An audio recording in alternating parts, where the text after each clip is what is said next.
Hey, thank you so much for joining us here on Mississippi Live. Weather, I'm Chief Meteorologist Matt Lawpon. You got text message just a couple minutes ago from the mayor of Oxford asking folks to do what might seem counterintuitive to some, which is to stop dripping the water because we need to kind of improve the water pressure. With me is Mayor Robin Tannehill with the city of Oxford. Thank you so much for joining us again this morning on Mississippi Live. I know that you guys have you've had a rough go of it the last few days here. What can you tell us? And of course, I want to make sure you have the opportunity to get out on our platform and hear what you need to know. I guess we're at that point with above freezing. We've got some issues.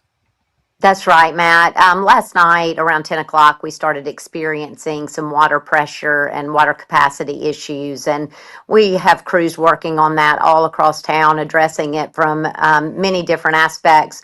But people across our community have asked me, what can we do? Well, I've got something you can do that I need you to do. You can help us greatly by turning your faucets off as soon as the temperatures are above freezing, which they should be in the next hour. If everyone turns their faucet off, then we should be able to see our capacity increase quickly. So we're asking for the public's help in that.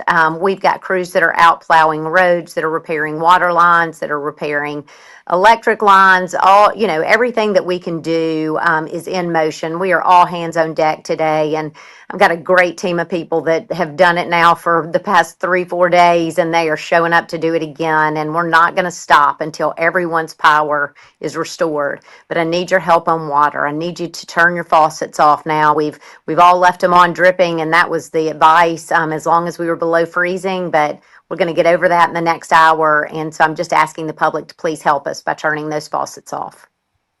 And it does make a difference. So I'll be honest, I show on my maps here, we're still just a hint below freezing. But as you mentioned, it probably within the next hour or so here, we should go back above that threshold. I mean, especially considering you guys were down, basically single digits last night. We've improved a lot. And honestly, the sun on the side of the house, even if it's slightly below freezing, makes a difference to start warming things up. So you mentioned the capacity Absolutely. down. What was it like? Were we at the point where, it was just a drip? Like, how bad did it get? No, our water tanks are very low right now. We are not in danger of having to turn people's water off, although we're having some areas of town that are experiencing really low pressure and no capacity in a few instances. That's not widespread, but it's just a pressure issue, and we need faucets to go off so that this huge use that we've been experiencing with everyone at home and everyone running their faucets, just so that we can start to balance this thing back out. We've got to increase our capacity. We have all of our water wells and pumps are working on generators right now. We're working hard with Northeast Power to help us restore and energize those pumps, which will make them more efficient and effective of pumping water into those tanks. But one way to fix it quickly is for the usage to go down. So that's what we're asking the public for their help with. And it would make a big difference. And you don't think that, like one faucet, but you start doing that times all the residents that are, just trying to prevent some kind of, catastrophic, damage to their house. And it really does add up. Some of the pictures coming out of Oxford there, are just, and around your area are just, it's incredible. Oxford just known for the beautiful trees and hills and everything. I love, picking at old Mississippi State fans, even they have to say, Oxford's a pretty good looking city. What is the general consensus, as the recovery efforts, do you have power yet at your house? I do. I am on Northeast Power, not City of Oxford utilities, in my neighborhood, and so my power has been restored, and I feel guilty about it, honestly, Matt. I got power back. I guess it was Sunday evening, and I feel guilty that I have it. Northeast Power, not City of Oxford. I had nothing to do with its restoration. We happened to be on a circuit that didn't have as bad of damage, and they were able to get it up. Within about 12 to 15 hours of when it went out. So we are very blessed. We have this morning, we've got 10 of 16 circuits that are down. And we do hope that by the end of day today that we will be down to about 5 or 6 circuits down. So we're hoping to make a ton of progress today. We've done a lot in the right-of-way trimming and debris removal stages that had to happen before we can repair those lines. So we are hoping people will see a lot of progress today. And I've detailed that in a Facebook post that I did just a minute ago for anyone that wants to hear exactly what restoration looked like yesterday and what our plans are for today. Feel free to go to my Robin Tannehill for Mayor of Oxford Facebook page for those updates. Yeah, and let me just tell you this. I don't think you should feel guilty, or anybody that got power back should feel guilty. I know I felt guilty for a little while, but I think what we do is, you're clearly reaching out to people and trying to make, keep things working, and you had no, you weren't involved in getting it restored. But also, when we have power, that's when we bring folks into our home that don't. And so I think that's part of how we get past this. There are the public warming shelters that are part of this, but another component is just bringing people in. Hey, we've got power, you don't. Come on over. I Right. think all of us will get power back as long as we're doing that to a certain extent. We're helping each other. We should be thankful and grateful in That's that right. regard. That's right. Um, Well, and we've got so, a so warming station that is still open at the Oxford Conference Center.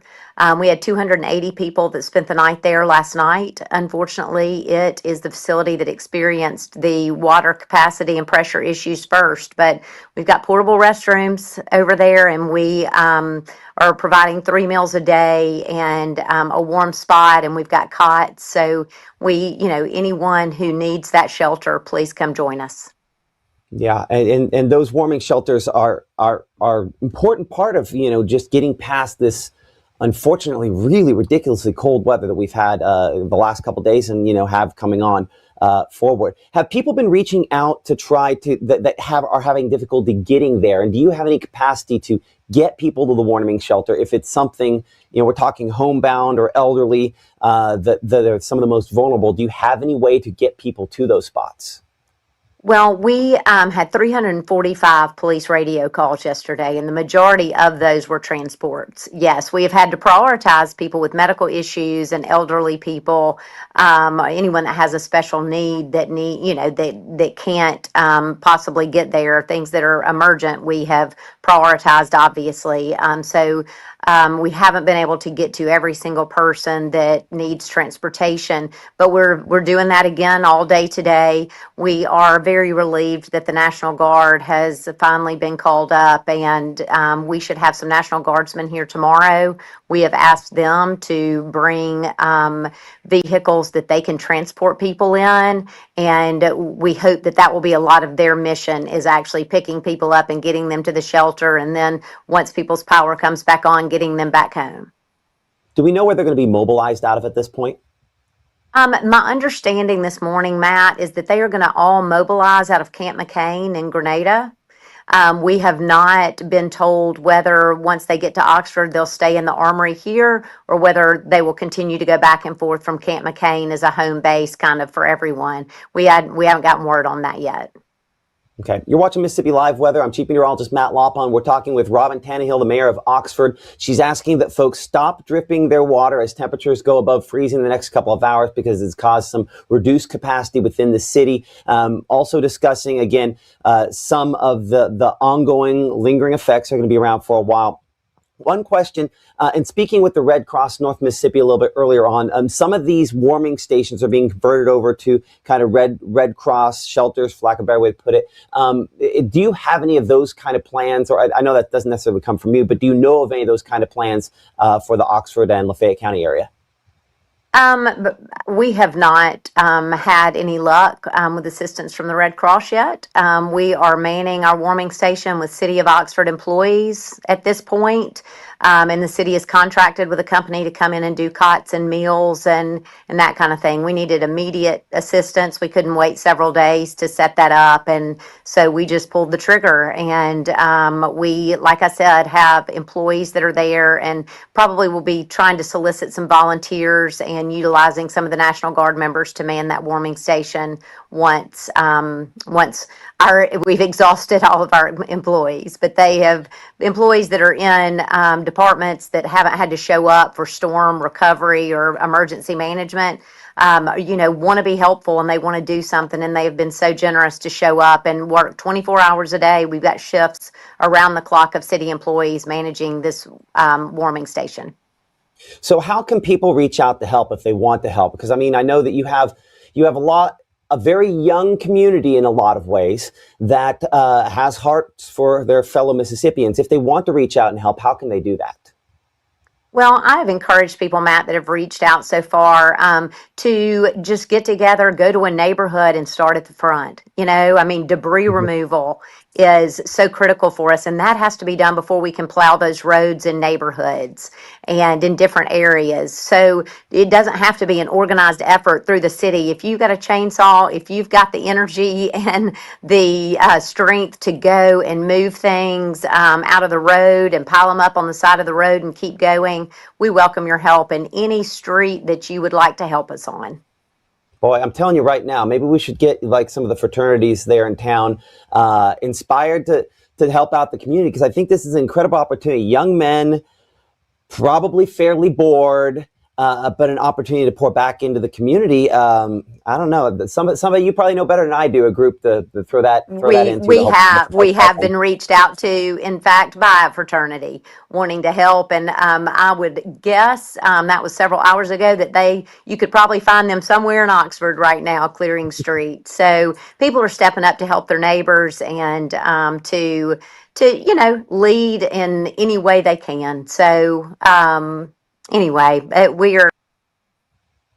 Oh, Mayor got a phone call. Hold on a second. That's what happens when someone gets a phone call while we're on this. The way in which we do this, we send them a link. So she got a phone call. So we'll give her just a second here. But it's good to hear that people are stepping up there in the Oxford area and trying to make this better. Again, to recap here for a second, please stop dripping your water. The request from Mayor Robin Tannehill from the city of Oxford: as temperatures go above freezing, you're less likely to have frozen pipes, and certainly on the outside walls where we have the sun hitting it, that makes a difference as well. But with issues with water pressure at some locations, including at the shelter that they do have set up there, manned by city workers in the city of Oxford there, Mayor Robin Tannehill asking folks to try to conserve water for a little bit, to try to bolster water pressure, because we do have a lot of these cold nights ahead. There's a few hours here where temperatures should be above freezing, and in complete honesty, from where we're at right now, we are not quite at that point, with temperatures in Oxford, many other locations still hovering a couple degrees below the freezing point, but we're at the 32 and Tupelo. But this is going to help at least a little bit, trying to thaw things somewhat over the course of the next couple of hours here. And some temperatures could actually approach the 40-degree point, especially around the Golden Triangle. So that will make a little bit of a difference to try to make things slightly warmer and hopefully improve things just a little bit more. Another thing Mayor Tannehill mentioned was that the National Guard, and we did hear this from the governor yesterday in his press conference, the National Guard is going to be deploying from Camp McCain, and eventually could have additional deployment locations from there. They know that they're going to be coming up to the Oxford community. They're hopeful that that will include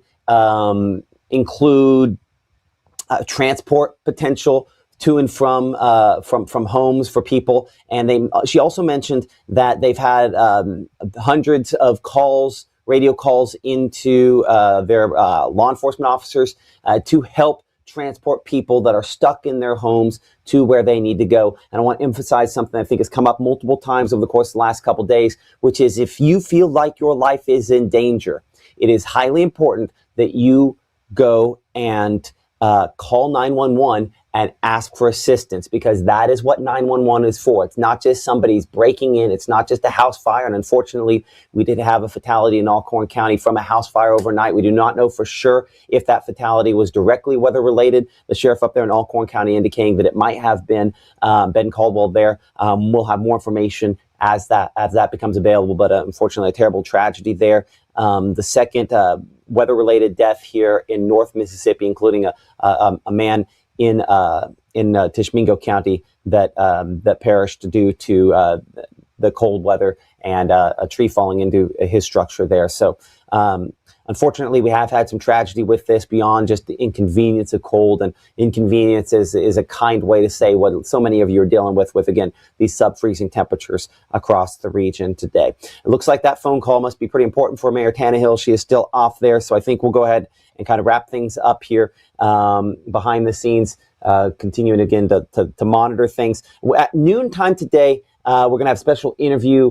I don't want to steal anybody's thunder, so I'm not going to tell you who it is, but I think it's going to be a thing that a lot of folks are going to benefit from, and a very positive effect here on parts of North Mississippi, a charity group that's going to be kicking in the motion. We will have that for you coming up at noontime. And while I'm going to pop on here that our next live broadcast is at 5 p.m., I just told you a second ago we'll be live at noontime with the organizer of a nonprofit that is going to be making some significant inroads, including, some of the spots that we were talking about just a moment ago there. That's coming up at noontime. Our live broadcast for weather, 5, 6, 10 p.m. here in the Room Weather Center. Keep it here for the latest. Thank you. Like, subscribe, all the things, and take care of your friends and neighbors. Look for ways that you can volunteer and help out, because people desperately need it. We'll see you in 30 minutes.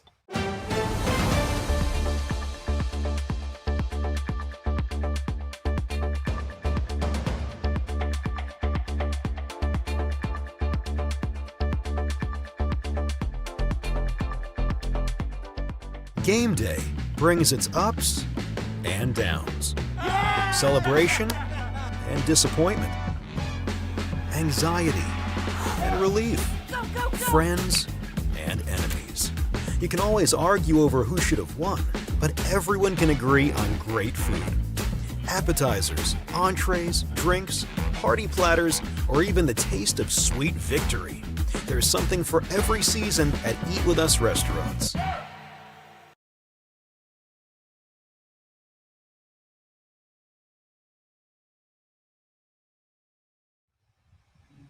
Hey, one more additional thing. I saw that I think William mentioned this in the comments a moment ago there.